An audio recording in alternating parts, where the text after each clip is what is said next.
Assalamualaikum warahmatullahi wabarakatuh. Bismillahirrahmanirrahim. Alhamdulillah. Wassalatu wassalamu ala asyrafil anbiya'i wal mursalin wa ala alihi wa sahbihi ajma'in.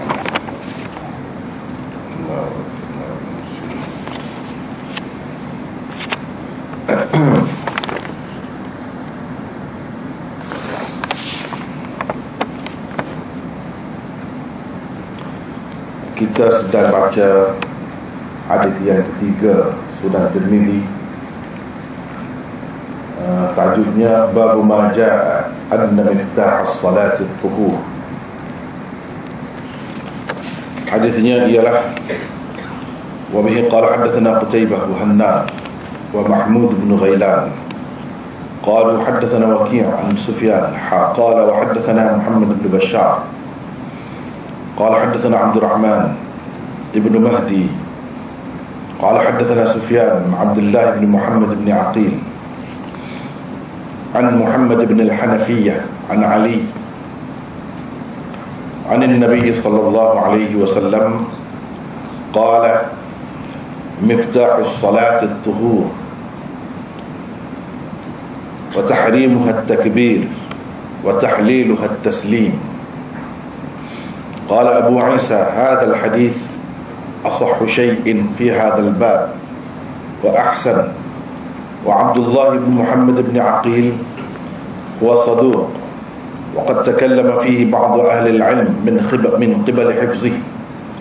قال أبو عيسى وسمعت محمد بن إسماعيل يقول كان أحمد بن حنبل وإسحاق بن إبراهيم والحميدي يحتجون بحديث عبد الله بن محمد بن عقيل. قال محمد وهو مقارب الحديث. قال أبو عيسى وفي الباب عن جابر وأبي سعيد.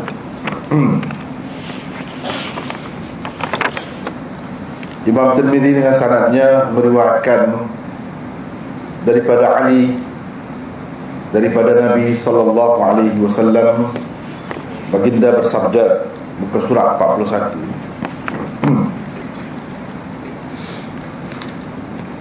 kunci salat itu ialah suci, tahrimnya takbir, dan tahlilnya ialah taslim. Hadis ini kita telah bincangkan sebelum ini sampai ke muka surat 42 ya, 41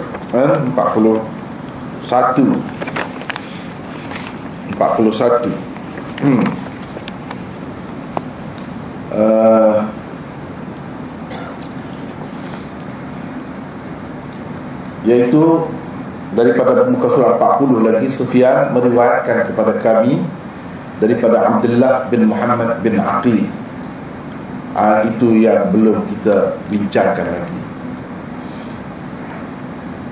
Abdullah itu mengambil hadis ini daripada Muhammad bin Al-Hanafiyah, daripada Ali bin Abi Talib radhiyallahu anhu, dan seterusnya.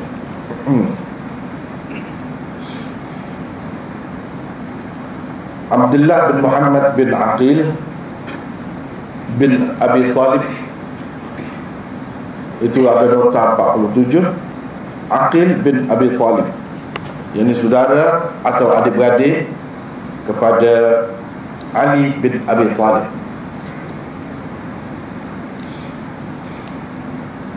Nota 47. Kunyah beliau ialah Abu Muhammad. Ibu beliau ialah Zainab binti Ali bin Abi Talib. Zainab binti Ali bin Abi Talib itu mak kepada Abdullah bin Muhammad bin Aqil. Beliau meriwayatkan hadis daripada ayahnya sendiri dan daripada pakcik sebelah ibunya, Muhammad bin Al-Hanafiyah. Dalam sanad ini dia meriwayatkan hadis daripada Muhammad bin Al-Hanafiyah. Beliau juga meriwayatkan hadis daripada Ibnu Umar, Jabir, Anas dan lain-lain. Antara tokoh yang meriwayatkan hadis daripada beliau pula ialah Muhammad bin Ajlan, Sufyan Ats-Tsauri, Sufyan bin Uyainah, Syarik dan lain-lain. Pendapat para ulama rijal tentang Abdullah bin Muhammad bin Aqil secara lebih terperinci akan menyusul kemudian, insya-Allah. Sebab Imam Tirmizi pun dia komen tentang Abdullah bin Muhammad bin Aqil ini selepas dia kemukakan hadis yang ketiga. Jadi kita pun akan bincang selepas bincang hadis yang ketiga ni lah, iaitu pada muka surat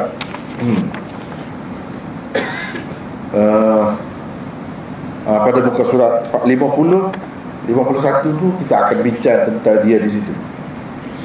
Banyaklah pendapat ulama tentangnya. Jadi inilah perawi yang menyebabkan hadis ini jadi jatuh kedudukannya. Ada yang pertikaikan hadis ini. Tetapi daripada cara Imam Tirmizi sebut itu, iaitu pada muka surat 50, Abdullah bin Muhammad bin Aqil adalah seorang saduq. Sesetengah ahli ilmu mempertikaikannya di sudut hafalannya. Kemudian dia sebutlah Imam Bukhari, Imam Ahmad dan lain-lain berhujjah. Itu kata Imam Bukhari, berhujjah dengan riwayat dia ni. Mengisyaratkan kepada Imam Tirmizi berpandangan dia ni boleh tahan lah, walaupun tidak sampai ke peringkat perawi yang hebat benar, tetapi bolehlah kita senaraikan hadis dia ni sebagai hadis hasan. Ramai ulama terima hadis Abdullah bin Muhammad bin Aqil ini sebagai hadis hasan.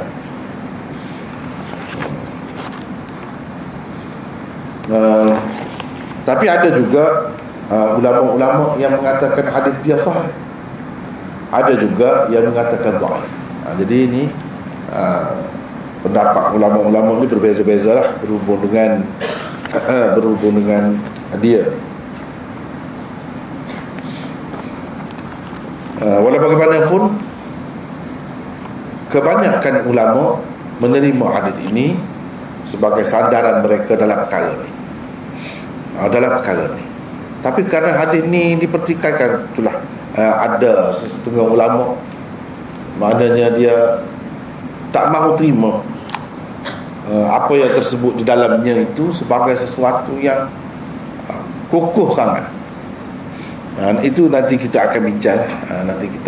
Sebagai sesuatu yang kokoh sangat. Nak kata jadi rukun, nanti tak mahu terima.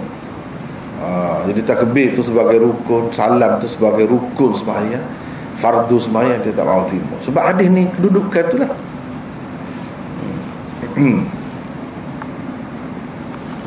Baiklah, lafaz hadisnya ataupun matan hadis itu,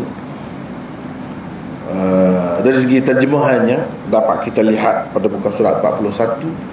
Kunci salat itu ialah suci, tahrimnya takbir, dan tahlilnya ha, bukan ha, tahlilnya taslim.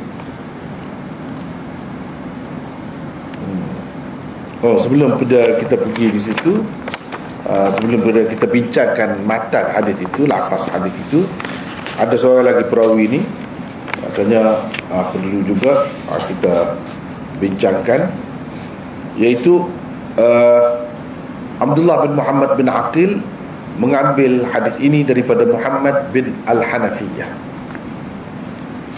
Muhammad bin Al-Hanafiyah daripada Ali. Seseolahnya Ali itu orang lain, padahal ayahnya. Dia tidak kata daripada ayahnya Ali. Kenapa begitu? Setengah-setengah ulama tak senang hati itu dengan cara begini.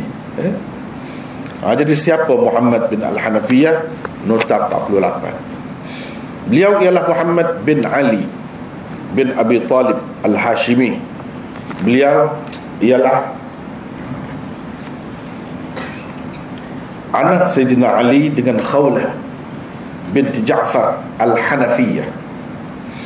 Khawlah ibu Muhammad adalah dari puak Bani Hanifah yang ditawan dalam satu peperangan di Yamamah di zaman pemerintahan Sayyidina Abu Bakar radhiyallahu anhu.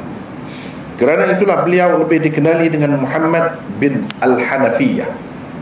Ini daripada puak Bani Hanifah, yang ni ibu dia tu.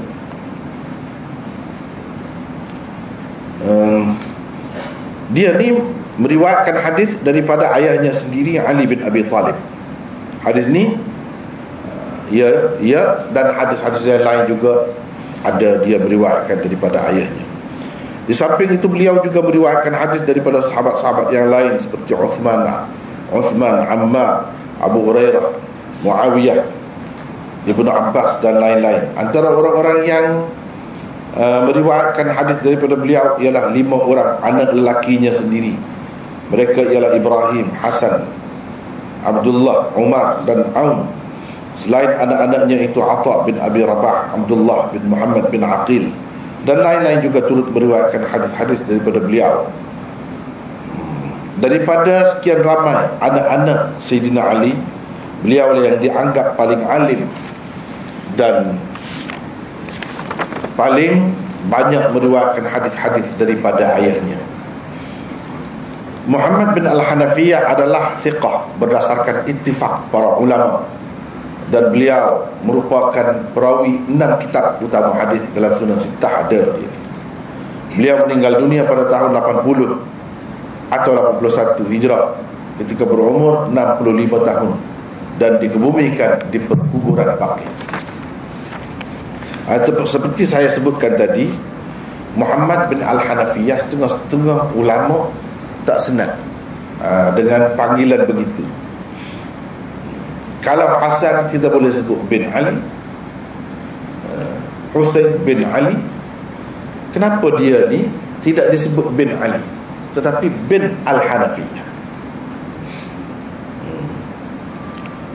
Sebab kan ulama-ulama Islam ni banyak sangat berhadapan dengan Syiah. Kadang-kadang dia jadi macam sensitif, macam sensitif. Kalau sebut sikit dia cepat,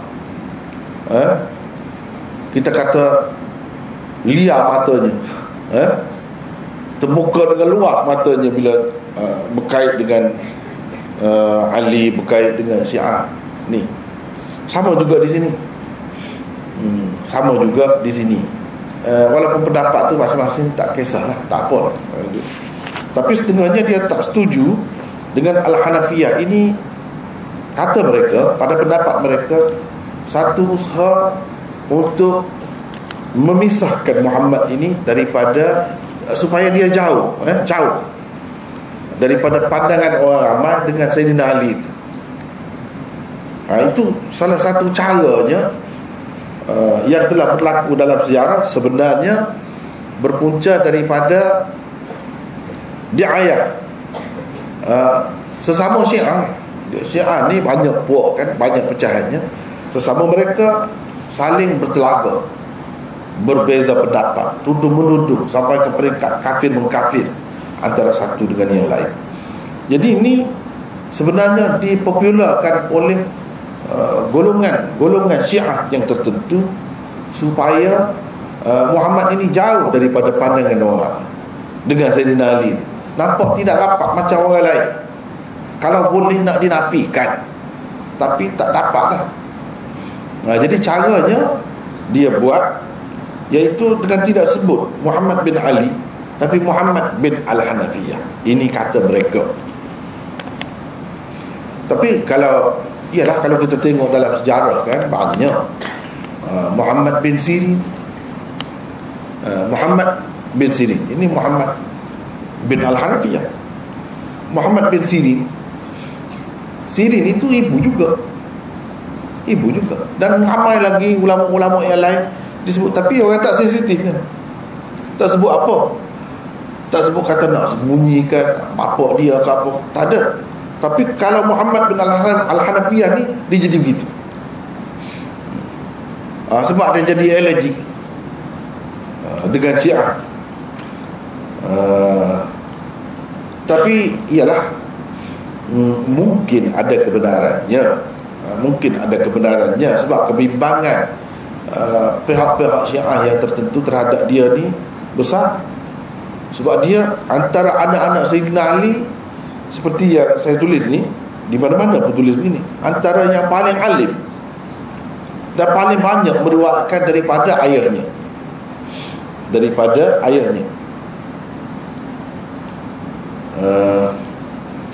Kemudian dia ni Syiah Kaisaniyah menganggap dia sebagai imam.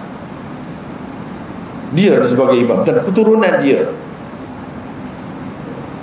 Dan ada pula macam-macam pula pahaman yang kata Imam Mahdi pun dia juga. Jadi mana saling berebut itu. Yang ni nak sembunyikan yang ini, yang ni pula nak sembunyikan yang ini, nak tonjolkan orang yang dia terima. Jadi ini mengikut setengah-setengah ulama. Ibnul Hanafiyah ni nak mengurangkan kedudukannya yang tinggi itu, satu usaha ke arah tu, tak mahu sebut anak Ali. Tapi kalau kita mengambil kira berapa ramai ulama-ulama yang dikaitkan dengan ibu dia, pokoknya benda ni tak adalah itu sangat. Tapi seperti saya kata tadi lah, jadi sensitif sebab di kalangan Syiah tu berebut iman. Dan dia ni seorang yang penting, sangat istimewa, Muhammad bin Al-Hanafiyah. Golongan-golongan yang tak mahu terima dia macam-macam lah alasannya. Antaranya dia ni bukan cucu Rasulullah. Kalau Hasan Hussein itu tentu cucu Rasulullah. Ini kalau lebih pun semata-mata lebih kerana anak Sayyidina Ali. Kemudian ibu dia hamba, asalnya hamba sahaya, tawanan perang, kemudian jadi hamba, kemudian dapat kepada Sayyidina Ali, dan Sayyidina Ali bersama dia dapatlah anak ni. Jadi itu pihak Syiah lain nak mengurangkan darjat dia, kedudukan dia tu, sebab dia hebat dalam ilmunya. Itulah cara mereka sebutnya, yang mereka sebut. Apalagi kalau mengambil kira setengah-setengah pendapat Syiah, dia kata sebenarnya Sayyidina Ali kahwin ni pun taqiyah saja, pura-pura saja. Taqiyah saja. Sebab dia pergi perang tu tak sah. Dia mengikut Syiah tak sah. Bukan perang atas nama Islam, bukan jihad fisabilillah. Sebab di bawah pimpinan Abu Bakar, zaman Abu Bakar tu sendiri khalifahnya kafir dah. Dia kata Abu Bakar tu sendiri tak sah, dan dia tu jadi khalifah. Jadi segala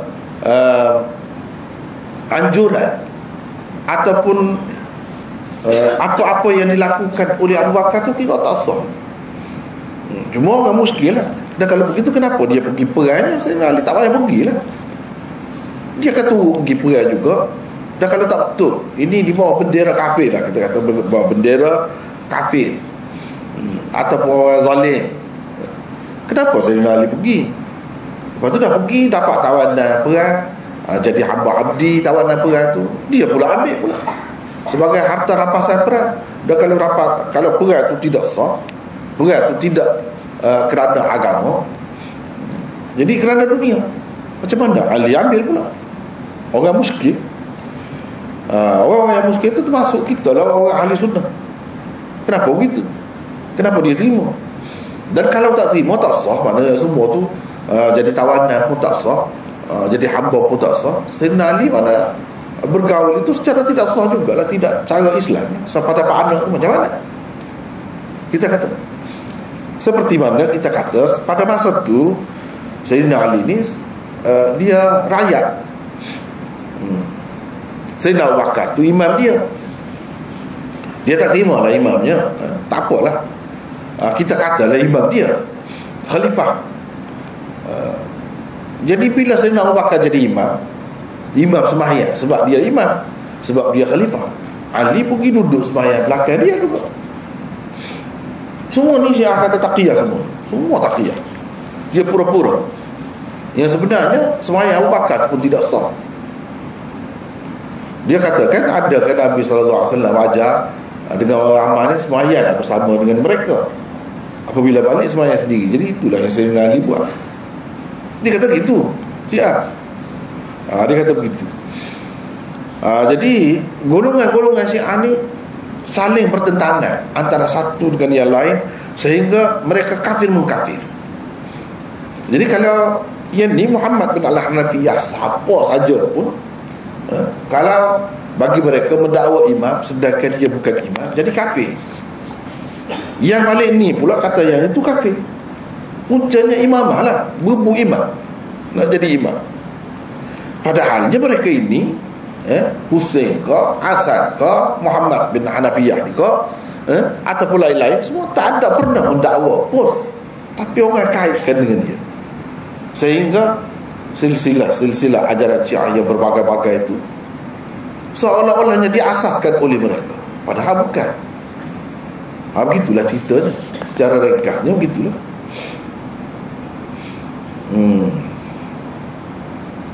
Seperti mana ulama-ulama elegy ini sensitif. Misalnya saya baca di Syarah Abu Dawud yang dibuat oleh seorang ulama di Saudi, Abdul Muhsin Al-Abbad. Dia kata tak patutnya kita orang Islam ni terima dan sebarkan bila sebut Sayyidina Ali kita kata karramallahu wajah. Sepatutnya jangan kata begitu, kata dia. Itu silap. Itu satu doa ke, kita kata apa ke, yang dipopularkan oleh orang-orang Syiah, kata dia. Dia kata begitu. Iyalah, mungkin kita kata dari segi dia lebih kan. Jadi tak lebih jugalah. Sahabat-sahabat lain radhiyallahu anhu, dia seorang, mana ada orang lain karramallahu wajah. Sebab itu mungkin ada benar juga. Tapi saya pernah baca di dalam buku Fatawa Rasyidiyah, karangan Maulana Rashid Ahmad Ganguhi, dia sebut macam lain pula. Dan saya rasa itu lebih masuk akal. Lebih masuk akal. Sebab apa dia kata sebenarnya karramallahu wajhah itu bukan Syiah yang gunakan, yang sebarkan, popularkan untuk Sayyidina Ali itu bukan Syiah, orang Sunni juga, kata dia.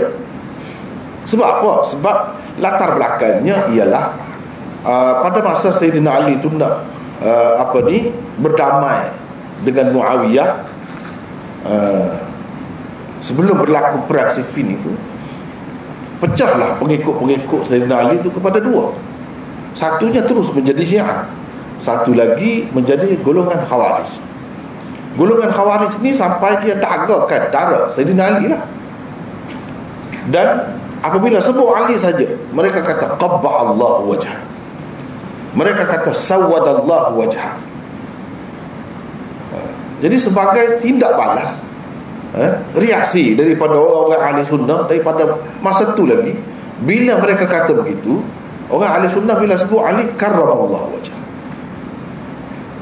begitu dia kata. Bukan ada kena-mengena dengan Syiah. Sebab apa saya kata lebih masuk akal, lebih tepat yang ini? Sebabnya kalau Syiah dia tak kata begitu. Mana Syiah dia kata? Dia kata alaihi salam, Ali alaihi salam, Husain ke alaihi salam, Ja'far Sadiq alaihi salam. Oh, kita kata kalau macam tu sama dengan Nabi pula lah, Ibrahim alaihi salam, Isa alaihi salam. Memang dia letak taraf itu bukan sama sahabat, lebih sikit daripada sahabat. Tidak, dia lebih lagi, sampai ke peringkat sama dengan Nabi. Sebab Nabi alaihissalam. Jadi ini imam-imam dia sebut alaihissalam, tak ada mereka sebut karramallahu wajhah bagi saya. Tapi oleh kerana macam kata tadilah, orang-orang Sunni ni jadi macam sensitif sana. Bila benar-benar beza sikit, dia kata ini Syiah tu. Padahal setengah-setengah tu tidak pun, tak ada kena-mengena dengan Syiah pun. Ini sebenarnya diperkenalkan oleh ulama-ulama ahli sunnah sebagai tindak balas mereka terhadap golongan Khawarij yang buruk-buruk ke Sayyidina Ali itu. Qabba'allahu wajhah, semoga Allah menghuduhkan mukanya. sawadallahu wajha, semoga Allah menghitamkan mukanya. Itu doa dia, pokok Khawarij. Jadi orang ahli sunnah bertindak begitu. Itu yang sebenarnya ahli sunnah tidak menghina Sayyidina Ali. Dia anggap, dia berdoakan karramallahu wajha, semoga Allah memuliakan wajahnya. Begitu. Nak kata Syiah, sebab Syiah tak guna. Yang betulnya bagi saya ini diperkenalkan oleh orang ahli sunnah sebagai tadi lah. Tapi oleh kerana sensitif, kadang-kadang kalau kita baca dalam kitab tu dia kata ini tak boleh, tak patut guna, tak payahlah guna. Memanglah kalau sekarang ni tak ada orang kata sawadallahu wajha, qabbahallahu wajha kepada Sayyidina Ali. Kalau kita nak kira karramallahu wajha tu tak ada kena mengena lah. Kita pun tak faham kenapa gitu. Kenapa kata karramallahu wajha? Yang asalnya untuk memuliakan Sayyidina Ali sebagai reaksi kepada kata-kata pokok Khawarij itu saja asalnya. Dalam keadaan sekarang ni dah tak ada orang kata begitu, tak perlulah kita kata karramallahu wajha. Sayyidina Ali jadi seperti sahabat-sahabat yang lain radhiyallahu anhu. Ya betul, dari segitu kita sepatutnya kata begitulah. Tapi orang yang mula-mula memperkenalkan karramallahu wajha itu bukan Syiah, tetapi orang Sunni juga. Orang Sunni juga, itu saja nak cerita dia. Tapi kenapa orang Sunni kata begitu? Sebab tadilah ya, bila berhadapan dengan Syiah ni diberingat, jadi berhati-hati dia. Kalau dulu leka, sekarang ni lebih berhati-hati sikit dia kaitkan dengan Syiah terus, padahal tak ada kena-mengena dengan Syiah pun. Orang-orang Sunni itu pula kata, dia tak faham pula. Dia kata, kenapa karramallahu wajha? Dia tak faham cerita tadi, cerita latar belakang dia tadi. Dia pun kata, sebab gini, Sayyidina Ali ni beza daripada orang lain, dia tak pernah sembah berhala. Itu antaranya. Sebab tu kita kena kata karramallahu wajha. Wajah dia tu mulia, suci. Sebab dia macam-macam lah. Antaranya sebab dia tak pernah tengok kemaluan dia.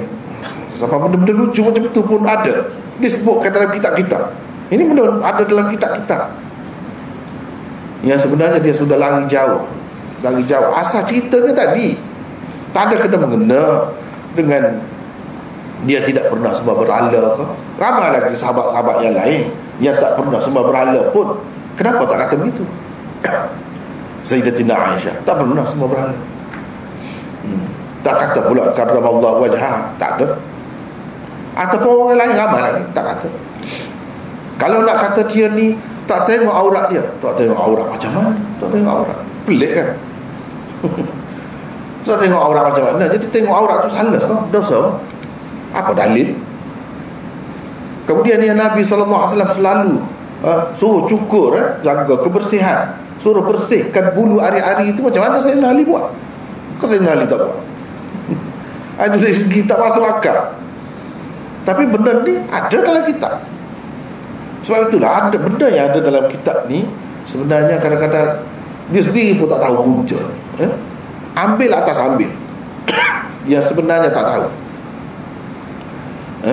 Dia ingat ke itu. Ada dalam kitab ini salin. Yang sebenarnya seperti yang kita kata tadi itulah.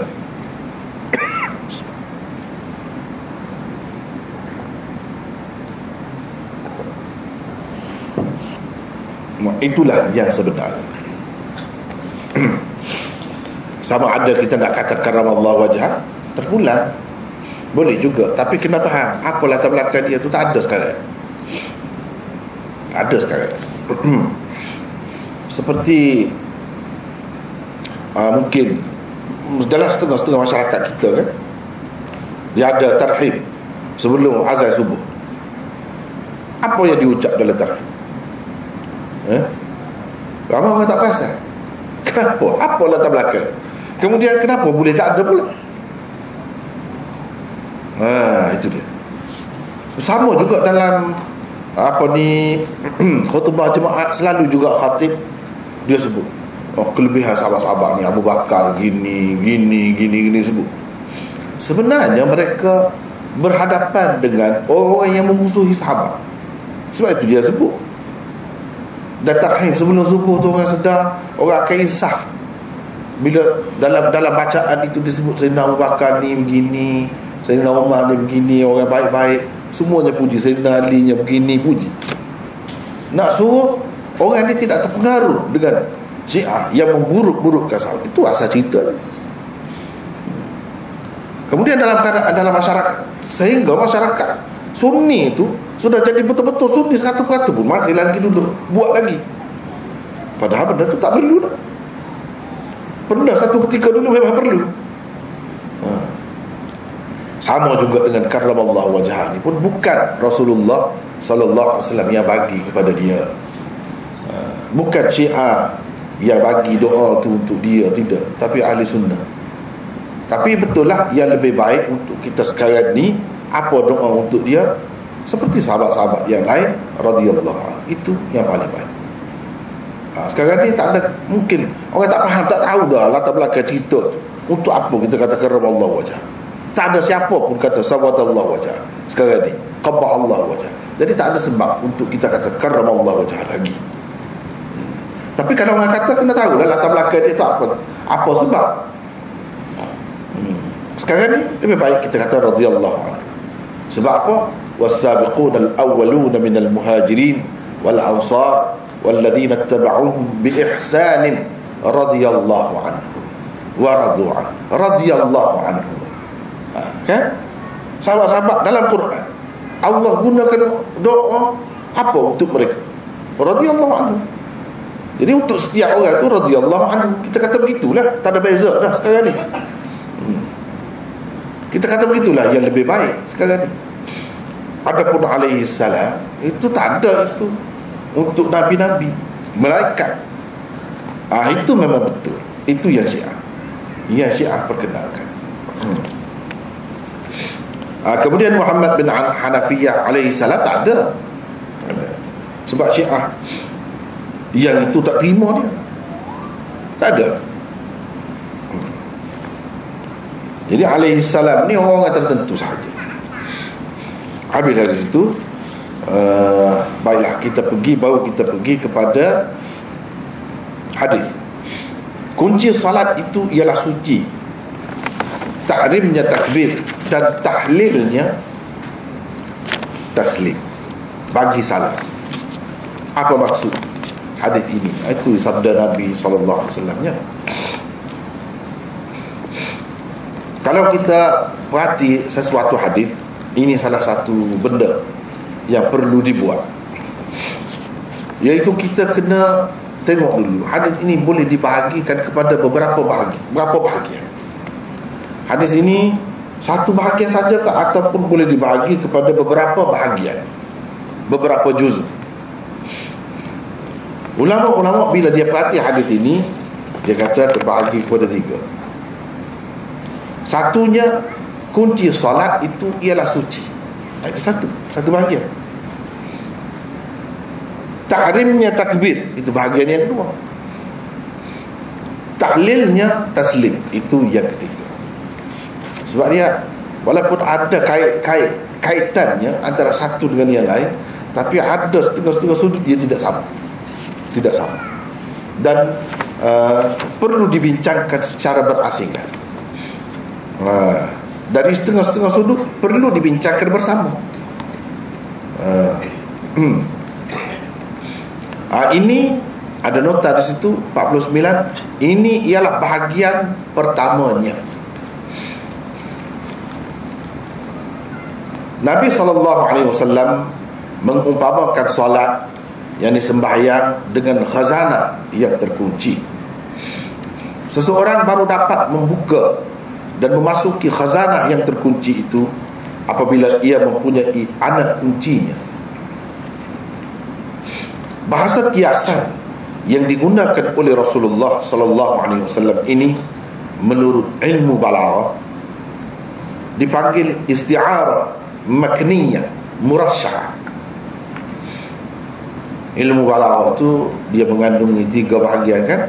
Ini termasuk di bawah bahagian ilmu bayan. Di dalam isti'arah makniyah hanya musyabbah. Dalam contoh hadis ni hadis yang kita sedang bincangkan sekarang ni, musyabbahnya ialah sembahyang. Disebutkan musyabbah bihnya, yakni khazanah yang terkunci. Sembahyang diumpamakan dengan khazanah yang terkunci. Itu yang tidak disebutkan itu mana? Tidak disebutkan di dalam musyabbah bihnya, yakni khazanah yang terkunci, tidak disebutkan. Bagaimanapun sesuatu yang sesuai dipanggil mulaim. Dengan musyabbah bihnya, yakni khazanah yang terkunci yang tidak disebutkan itu ada disebutkan. Yakni mulaimnya ada disebutkan, yaitu anak kunci. Itulah mulaim bagi musyabbah bih yang tidak disebut. Tapi mulaim dia ada, yaitu anak kunci. Anak kunci. Kerana itulah isti'arah ini dipanggil pula murasyahah. Murasyahah. Ia merupakan, kerana itulah, kerana ada mulaim bagi musyabbah bih yang disebutkan, kerana itulah dipanggil isti'arah makniyah ini sebagai isti'arah murasyahah. Ia merupakan bahasa kiasan yang sangat indah. Demikian juga dengan seseorang yang hendak bersembahyang. Ia tidak dapat bersembahyang tanpa bersuci terlebih dahulu. Seolah-olahnya sembahyang yang hendak dikerjakan itu adalah sesuatu yang terkunci. Kerana itulah dikatakan anak kunci sembahyang itu ialah suci atau bersuci. Seseorang yang hendak bersembahyang perlulah suci daripada najis, sama ada pada tubuh, tempat dan pakaiannya. Ia juga perlu suci daripada hadas kecil dan hadas besar. Mungkin juga itu yang pertama. Perbandingan yang pertama, mungkin juga Nabi SAW mengumpamakan sembahyang itu dengan syurga. Sembahyang itu seperti syurga. Tadi sembahyang itu seperti khazanah yang terkunci. Itu asas dia. Asasnya. Ini seperti syurga. Seseorang tidak dapat masuk syurga dalam keadaan kotor dan tidak suci. Ia terlebih dahulu disyaratkan berada dalam keadaan suci agar sesuai dengan syurga yang merupakan satu tempat yang sangat suci. Seolah-olahnya syurga itu terkunci kepada siapa saja yang tidak suci dan kotor. Untuk dapat masuk syurga, manusia bukan sekadar perlu suci pada lahirnya, malah ia juga perlu suci daripada segala dosa yang mencemarkan jiwa. Itulah kesimpulannya. Tapi kalau kita perhati, ini yang saya sebutkan tadi, kena perhati, kena perhati.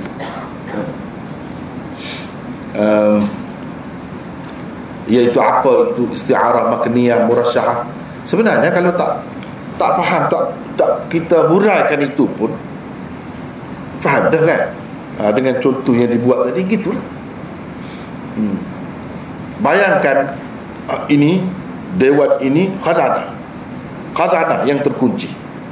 Dalam ni banyak sangat terdapat benda-benda yang sangat berharga. Kalau seseorang itu dapat satu seketul saja, katakanlah, dia tak habis makan untuk buat belanja sepanjang hayat dia pun tak habis. Penuh. Bayangkan begitu. Tapi dia terkunci. Nak masuk tak boleh. Tak boleh ambil seketul pun tak boleh.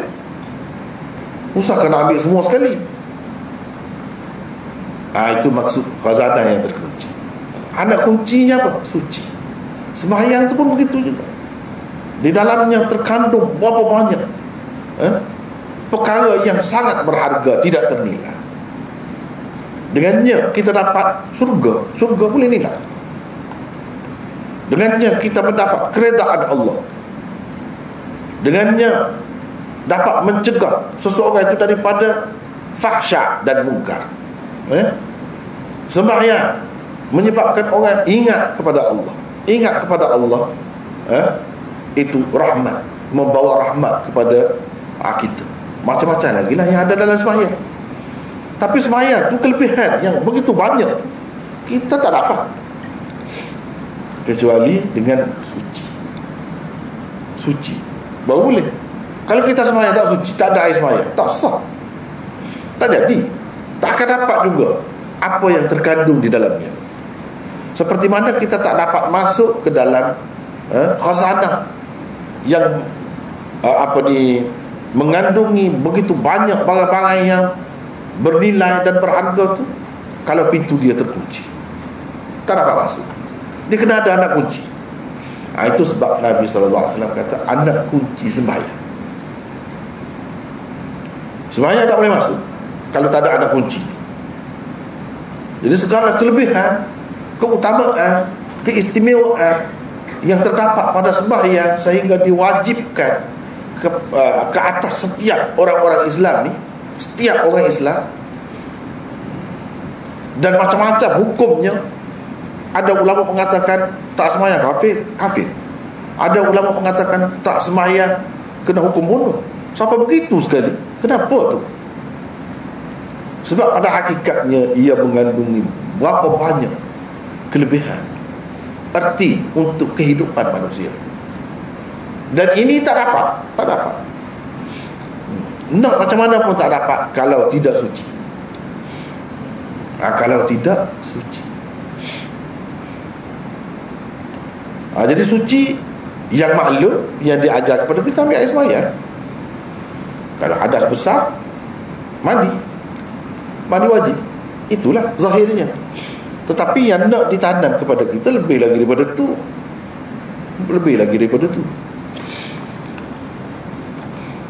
Kalau nak kira dari segi zahirnya sudah cukup.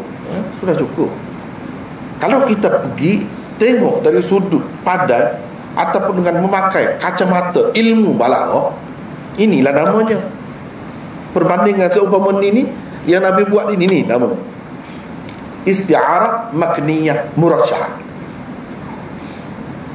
Banyak lagi pecahan-pecahan dia, kita tidak nak sebutlah, ini saja dia sebut. Ini saja yang disebut, yang nak kita sebutnya.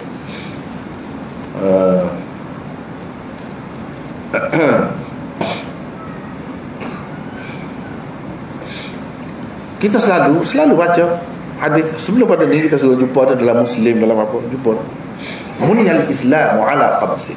Sama, Islam dibina atas 5 perkara. Juga Nabi SAW guna isti'arah. Isti'arah ni apa? Panjang cerita. Dia kena orang belajar juga. Kalau tak belajar tak boleh.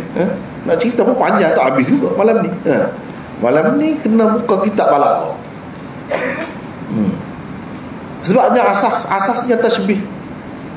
Itu asasnya tasbih. Kemudian pecah banyak.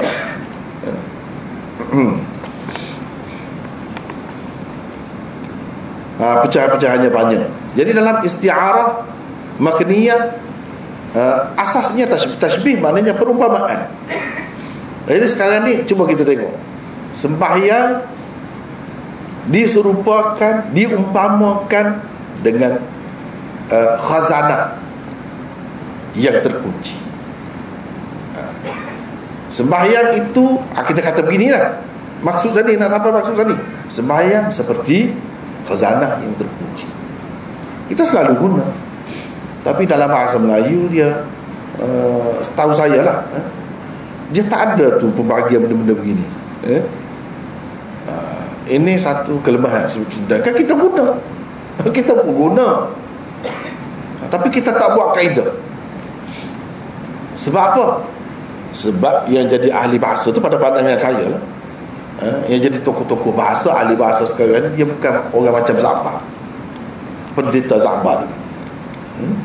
Orang yang rujukannya hanya Inggeris. Kalau tak ada dalam Inggeris, ada. Itulah akibatnya. Berapa banyak kita kerugian. Sepatutnya sudah ada kaedah ni. Sebab dalam bahasa Melayu ada guna juga. Sembahyang seperti khazanah yang terkunci.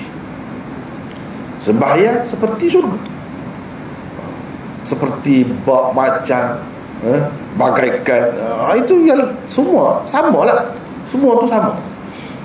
Jadi sembahyang ini dipanggil musyabbah, sesuatu yang diserupakan, diumpamakan. Diumpamakan dengan apa? Dengan khazanah yang terkunci. Khazanah yang terkunci itu dipanggil musyabbah bih. Sesuatu yang diumpamakan benda lain dengannya. Diumpamakan sembahyang dengannya. Itu musyabbah bih. Kalau kita sebut sembahyang itu seperti apa dia, khazanah yang terkunci, itu apa kita sebut tidak isti'arah. Tidak isti'arah. Isti'arah ni naik setingkat lagi, naik setingkat lagi. Di mana di dalamnya ni, kalau makniyah murasya'ah ni, makniyah ni, di mana yang disebutkan di dalamnya hanya musyabbah. Sembahyang tadilah musyabbah bi, gedung ataupun khazanah yang terkunci tak ada sebut.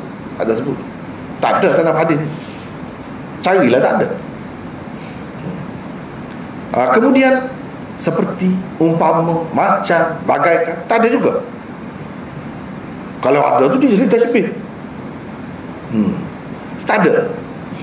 Walau bagaimanapun dia ada sesuatu yang ada kaitan, yang sesuai dengan musyabbah bih, yang tidak disebut itu. Khazanah yang terkunci itu, itu musyabbah bihnya tidak disebut. Ada sesuatu dalam hadis ni yang sesuai, yang ada kaitan dengannya disebutkan, yaitu anak kunci.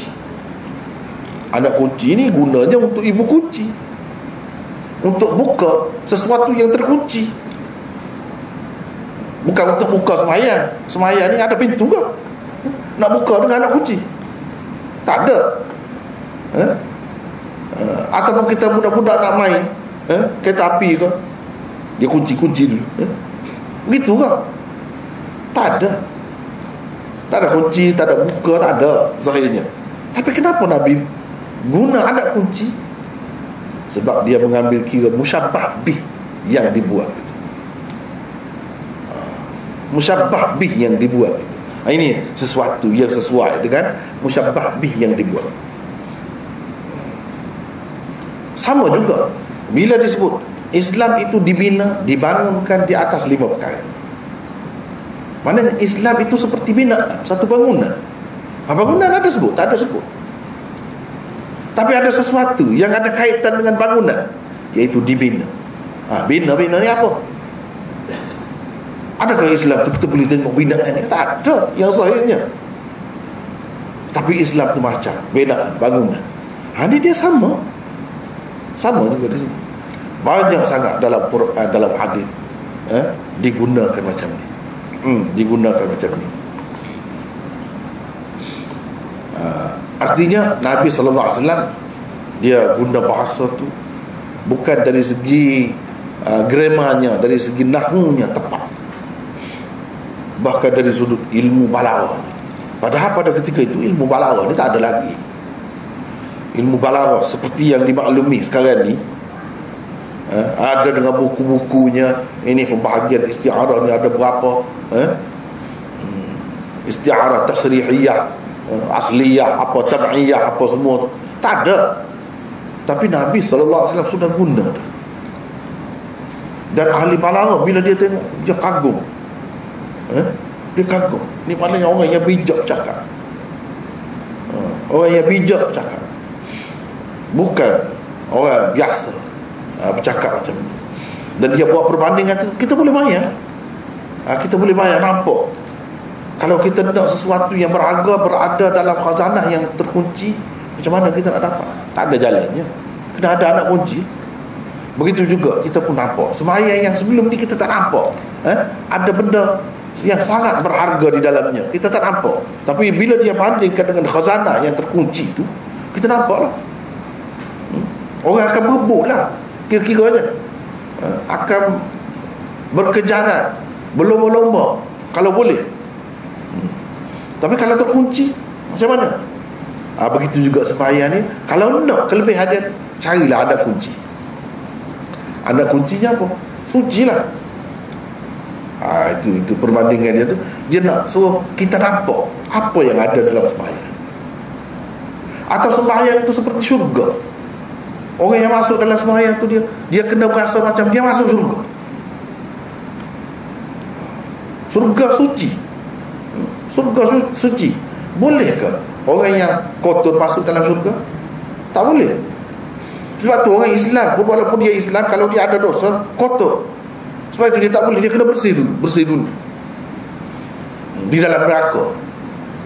Sebagaimana emas, walaupun berharga, kalau baru dikeluarkan daripada lombok, dia bercampur dengan kotor-kotor, bercampur, tak sesuai nak letak di dada manusia, di lengan manusia, di jari manusia. Setelah dia dibersihkan, jadi berkilat, baru dapat harga dia, barulah layak dengan manusia, barulah nak jadi cantik. Kalau tidak cantik, tak sesuai. Yang kotor begitu juga, tak sesuai dengan surga. Dia kena bersih dulu. Bersih tu, kalau emas, perak dengan api, manusia ni pun begitu juga, kena bersih dengan neraka dulu, baru dia jadi bersih. Kalau tak bersih, tak boleh masuk, tak sesuai, tak layak. Jadi inilah maksudnya yang dikatakan suci itu. Anak kunci sembahyang itu suci. Dia kena ada suci. Bila suci baru boleh masuk. Yang tak boleh masuk sampai bila-bila tu memang kotor sangat. Kita rasa yang merokok, menyamung ini besar dah dosanya, kotor sangat dah. Rupanya Allah Subhanahu Wa Taala kata, inna syirka la zulmun azim. Inna syirka la zulmun azim. Syirik itu adalah kezaliman yang sangat besar. Yang lain dia boleh ampun, yang ni tak boleh ampun. Mana kotor sangat. Innamal musyrikuna najasun. Orang-orang musyrikun itu najis. Bukan najis zahir, najis akidah, jiwa dia, akal dia tu, sehingga tidak melayakkan dia masuk surga sampai bila. Kotornya sampai begitu. Jadi nak masuk kena bersih. Bual itu boleh lah. Bual itu boleh. Jadi ini pun begitulah. Barulah kita nampak sembahyang tu apa, dan untuk apa kita sembahyang. Inilah yang boleh bawa kita ke surga. Inilah cara nak jadi suci. Suci betul. Sebelum sembahyang tu kena suci. Sebelum nak masuk surga kena suci. Jadi di situ pun kita nampak halus sangat perbandingan, perumpamaan itu. Dia nak bawa kita pergi jauh. Itulah bendanya.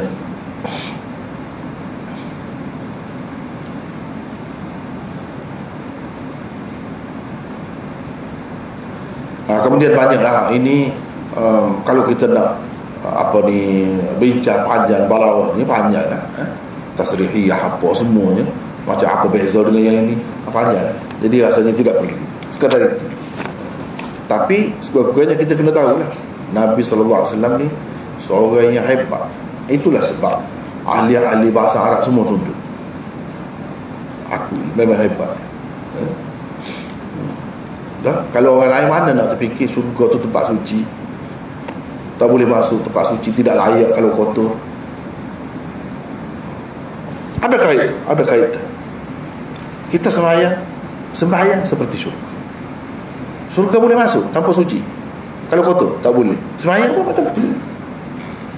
Jauh pergi. Mana ada orang lain terfikir nampak benda-benda macam tu.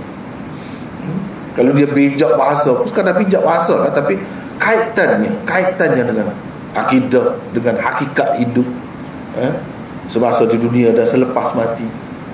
Hakikat syurga itu apa? Tak ada apa. Sebab itu ahli-ahli bahasa ni paling tinggi pun dia boleh puji Dia boleh hebat guna bahasa dia yang cantik-cantik tu untuk puji orang perempuan ya. Tak ada nak cerita syurga ke apa ke neraka ke, hakikat kehidupan manusia ni, iman apa ke, tak ada.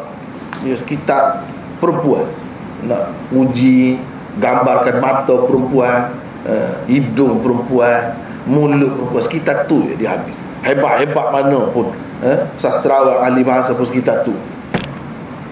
Cuba perhatilah, kalau yang jahiliah lah, kecuali yang Islam lain. Kalau yang jahiliah sekitar tu, kalau tidak pun dia puji Allah. Paling tinggi dia tengok pemandangan cantik, taman bunga ke, ataupun gunung ganang ke, gambar itu lagi, sekadar tu ya. Nak kaitkan benda yang kita nak buat ni dengan syurga, dengan apa, tak ada, tak sampai ke situ. Jadi keindahan bahasa tu tak ada dia guna ke situ. Sekitar dunia ni yang rendah. Sebab itulah dalam Quran disebutkan, alam tara annahum fi kulli wadin yahimu wa annahum yaquluna ma la yaf'alun. Ini gambaran penyaja-penyaja dunia yang biasa ni. Kamu tak perhati macam mana mereka itu yahimun, mereka itu merayau-rayau di segenap wadi, lembah-lembah untuk mencari ilham kononnya. Wa annahum yaquluna ma la yaf'alun. Mereka itu kata apa yang mereka tak buat pun. Kata saja.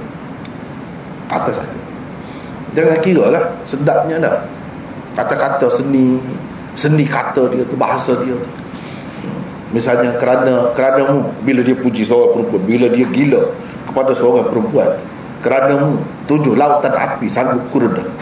Betul tak? Nah, ambil tak pelita dulu, letak ujung jari saja, sudahlah, tak payah lautan api ya. Betul. Itulah yang dalam Quran sebut tu, memang betul. Cakap, tak buat pun benda tu. Wasyu'ara yattabi'uhumul ghawun. Penyair-penyair itu diikut oleh orang-orang yang lalai, yang tak tahu apa, dia membingung juga. Yang ikut tu membingung juga. Habis masa situ. Tapi dia kata, oh, cantik gambarannya. Gambaran apa? Tu je, sekitar tu. Kalau kita nak tengok ke lain dah, tengok bahasa Rasulullah SAW, tengok hadis. Dia ada guna juga benda-benda ni, tapi lain, kelain dia. Sesuatu yang cukup berarti kepada kita, sesuatu hakikat yang sebenar. Tidak duduk sekitar rendah begitu. Perempuan sekitar lelaki, lelaki sekitar perempuan, tak ada lain hidup. Tidak begitulah. Kalau kita tengok hadis, tengok Quran, berbeza. Begitulah, habislah situ. Kemudian di dalam kitab-kitab, bukan semua kitabnya ada sebut ini. Saya rasa tertarik juga berkait dengan anak kunci ni.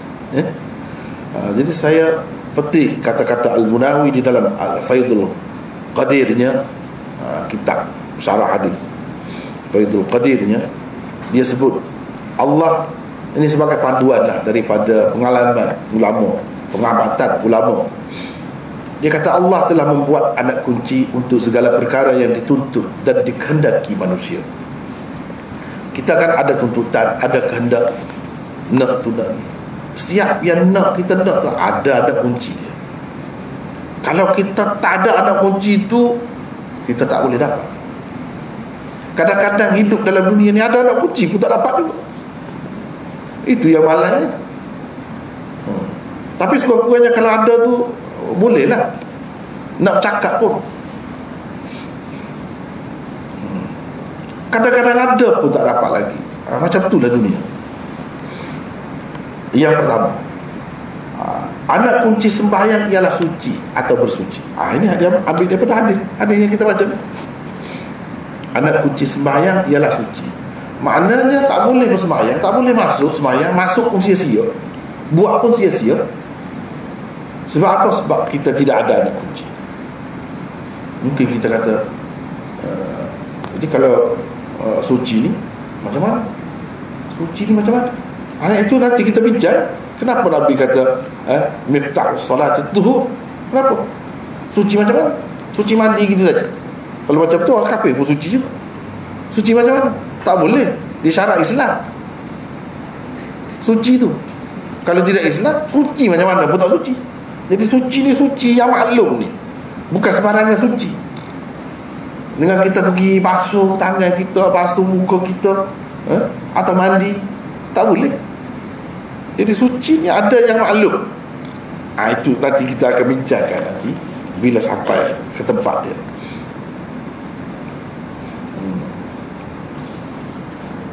Yang kedua, anak kunci haji ihram.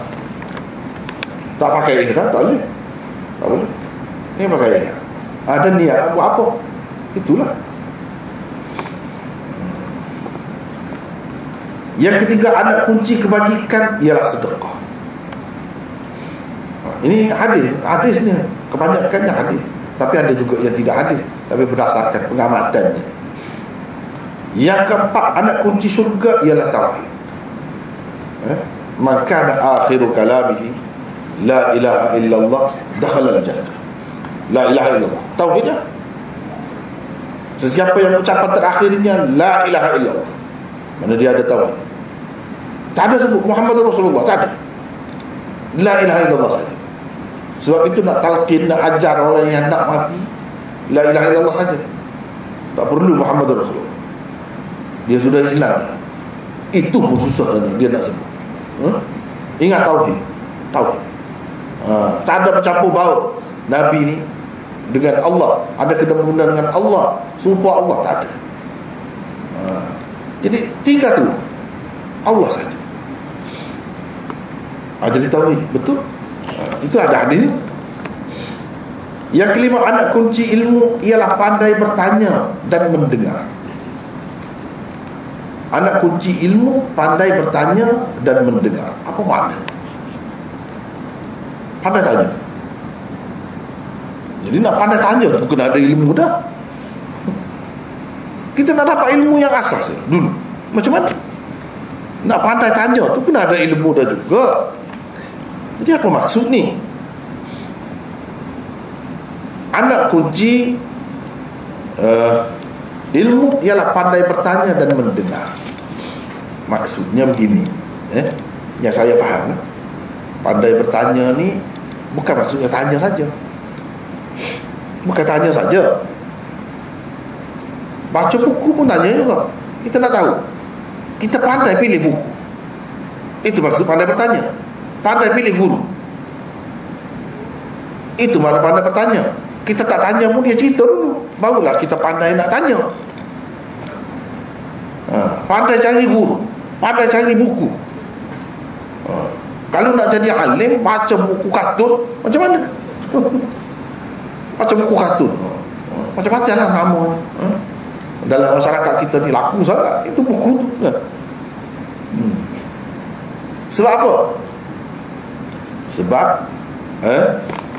dia kata sini pandai bertanya. Bertanya tu maksudnya pandai memilih buku, pandai memilih guru, pandai mendengar. Tidak kata semua yang kita dengar tu kita masuk dalam hati kita, tak. Kita pilih-pilih juga dengar tu. Kita belajar pun semua kita nak telan. Satu patut betul, tak. Kena pandai juga dengar. Pandai mendengar, yakni pandai memilih apa yang kita pelajari itu, mana yang sahih, mana yang tidak sahih. Pandai menilai. Itu maksud pandai mendengar. Bukan mendengar saja apa. Sebab guru pun dia boleh jadi salah, boleh jadi tak begitu tepat. Jadi kita kena tengok guru ini boleh jadi guru lain atau macam lain pula. Jadi kena pandai bertanya dan mendengar. Yang keenam, anak kunci kejayaan ialah kesabaran. Betul. Saya rasa ni yang disebutkan sini banyak boleh dijadikan panduan. Sabar. Tak sabar tak boleh, tak berjaya. Orang-orang yang percaya tu berapa kali dia gagal, tapi dia sabar, dia terus buat.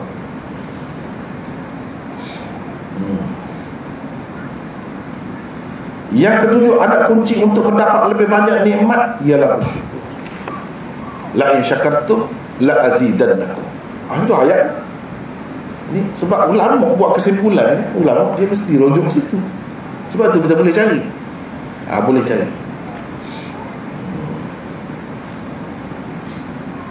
Bersyukur. Kalau kamu bersyukur, kami pasti akan tambahkan lagi nikmat yang kami telah berikan kepada kamu, itu akan tambah lagi. Yang ke-8, anak kunci untuk menjadi seorang yang dikasihi dan disayangi Allah, jadi waliullah lah kita kata, ialah zikir. Ingatkan, nak suruh Allah sayang, nak Allah sayang, Allah kasih macam mana, ingatkan dia. Zikir. Zikir ni tidak semestinya kata la ilaha illallah, la ilaha illallah, itu tidak. Aqimis salat li zikri, dirikanlah sembahyang untuk zikir. Pada aku zikir. Zikir. Baca Quran pun zikir. Inna nahnu nazzalna dzikra wa inna lahu lahafizun. Zikir. Zikir. Nak buat sesuatu, tanya dulu, ini benda ni boleh ke tidak, ni haram ke tidak ni, Allah kata macam mana. Ingat kepada Allah lah tu. Zikir lah tu. Ramai orang dia zikir sebut, tapi apabila hidup tak ingat kepada Allah. Itu bukan zikir sebenarnya. Zikir yang sebenarnya segala-galanya. Lidah pun ya, hati pun ya, perbuatan pun ya. Itu zikir. Sentiasa ingat kepada Allah. Mana terlepas kita. Kalau zikir tu ada masa-masanya di tempat kotor tak boleh. Kalau zikir dengan lidah. Tapi kalau zikir dengan fikiran, dengan akal, dengan hati, bila-bila masa boleh. Di tempat macam mana pun boleh. Kita ingat kepada Allah. Benda ni boleh ke tidak? Apa saja nak buat, mana terlepas, kita hanya tanya dulu, boleh ke tidak? Apa kata Allah? Apa agama kata? Itu zikir. Ingat kepada Allah lah tu. Kalau kita setiap perkara ingat kepada dia, jadi orang bertakwa. Jadi orang yang bertakwa. Siapa? Alladzina amanu wa kanu yattaqun. Beriman dan bertakwa. Ala inna awliya Allah la khawfun alaihim wa la hum yahzanun. Awliya Allah dalam Quran sebut. Kalau kita perhatikan, orang yang bertakwa ni dia ingat kepada Allah setiap waktu. Apa-apa dia nak buat, dia tanya dulu. Bukan kata buat dulu baru tanya, tidak. Tanya dulu, benda ni boleh ke tidak. Yang ke-9, anak kunci kejayaan ialah ketakwaan. Anak kunci kejayaan ialah ketakwaan. Yang ke-10, anak kunci untuk mendapat taufik dari Allah ialah sangat berharap kepada Allah serta menggeruni. Taufik ni apa? Taufik ni makna kita dapat petunjuk daripada Allah. Dia bagi kemampuan kepada kita untuk buat apa yang dia redha, yang dia berkenan. Nak dapat yang itu macam mana? Berharap kepada Allah. Macam mana susah pun harap kepada Allah, dan takut kepada Allah. Ini akan mendapat taufik. Allah SWT akan buka fikiran dia, buka hati dia, untuk dapat benda-benda yang baik, idea-idea yang baik. Yang ke-11, anak kunci untuk diterima Allah sesuatu hajat kita ialah berdoa kepadanya. Doa. Jadi doa bersungguh-sungguh. Apa saja hajat, Yang ke-12, anak kunci untuk menimbulkan rasa sukakan akhirat ialah hidup dalam kezuhudan. Nak rasa sukakan akhirat, hidup dalam kezuhudan. Zuhud adalah satu sifat hati, mana keadaan hati itu tidak terikat dengan dunia. Tidak terikat dengan dunia. Walaupun dia buat benda dunia, tetapi kalau tak ada pun tak apa. Kalau tak ada pun tak apa. Tidak kata kalau tak ada resah. segala benda yang nak buat tak jadi. Tidak begitu.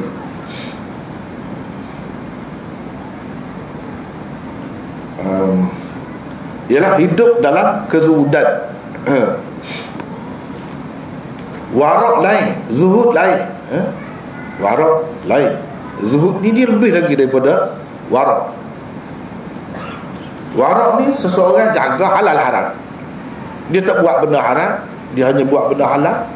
Walaupun mewah macam mana pun, masih warak. Tapi tidak zuhud. Tidak zuhud. Zuhud lebih lagi daripada itu. Benda yang halal ada yang dia tidak buat, walaupun halal. Kenapa? Kerana fikirkan akhirat. Fikirkan akhirat. Takut-takut hati dia terikat sangat dengan dunia, sebab itu dia tak buat. Fikir ini kita boleh guna. Kalau kita tak buat ini, orang lain boleh guna lagi. Kalau kita bagi duit kita misalnya, kalau kita nak mewah boleh, tapi kita bagi kepada orang lain, utamakan orang lain untuk buat benda lain banyak lagi. Jadi kita berpada saja. Tidaklah mewah sangat. Kalau nak mewah boleh, sebab kita kaya, senang dan halal pun. Kalau kita guna juga pun warak, masih lagi warak. Tetapi tidak zuhud. Zuhud ini benda tu halal, tapi dalam yang halal tu kita tidak habis semua. Ambil sekadar yang memadai, mencukupi untuk kita sampai tidak terganggu fikiran kita untuk pergi ke akhirat, tidak terikat hati kita dengan dunia. Tidak, dijaga itu. Kemudian tengok apa perlu. Dia ni perlu, orang lain lebih perlu lagi, dia bagi kepada orang lain, utamakan orang lain. Itu zuhud. Itu baru zuhud. Nabi SAW zuhud dia. Ini nak tengok zuhud Nabi lah. Zuhud, tapi dia tidur atas katil juga. Dia atas katil, dia ada tilam juga. Dan lain-lain lagi dia kemewahan. Itu zuhud. Kalau isteri 9, zuhud lagi sebenarnya. Mungkin orang kata isteri 9 zuhud apa? Dah kena tengok kepada kemampuan dia. Kemampuan dia tu sama dengan 100 orang lelaki dalam syurga. Dia duduk dalam dunia 9 saja. Zuhud tu tak kira lah orang yang mati pucuk. Mati pucuk seorang pun tak boleh. Seorang pun tak boleh isteri. Usahakan 4. Rasulullah ni sangat kuat, tapi dalam kuat begitu pun 9 saja. Kita kena fikir gitu dengan Rasulullah SAW. Kalau tidak dia jadi macam orientalis lah. Dia jadi bingung. Macam mana Nabi ni kata Zahid tak mahu dunia, sampai-sampai kata tak mahu dunia 9 orang isteri dia lebih daripada orang lain. Dia tak faham tadi. Dia tak faham yang tadi. Begitu. Kalau kita sudah orang tua, makan banyaklah 2 pinggan. Mana boleh nak makan makanan kanak-kanak yang sedikit tu tak kenyang, tak mencukupi untuk kita. Tak mencukupi. Jadi tengok keadaan. Jadi hakikat dia tu kuat. Hakikat dia tu kuat. Tapi dia macam tak ada. Kahwin pun selepas umur 50 ramai. Kira-kiranya tak ada di dunia ni sekejap. Ada maksud lain. Kalau kita perhati kita nampak zuhud itu. Zuhud ni bergantung kepada keadaan orang. Bergantung kepada keadaan orang juga.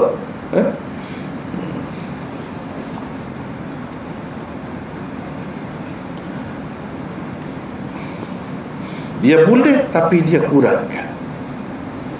Kalau memang tak boleh, tu tidak zuhud. Dia tak buat tu memang tak boleh. Jadi puasa ni sebab kalau tak puasa pun tak boleh makan juga. Darah tinggi lah, kecil mani lah. Kita nak balik puasa. Itu bukan zuhud, kerana tak boleh. Cuba kalau boleh. Kalau boleh.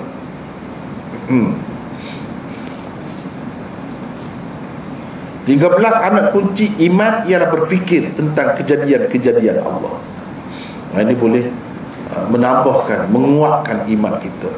Dan orang yang tidak beriman pun boleh beriman dengan dia berfikir tentang kejadian-kejadian Allah. Yang ke-14, anak kunci untuk merapatkan diri kepada Allah ialah menyerahkan diri kepadanya serta ikhlas kepadanya dalam percintaan dan permusuhan. Ini baru jadi muqarrabun, orang yang rapat dengan Allah.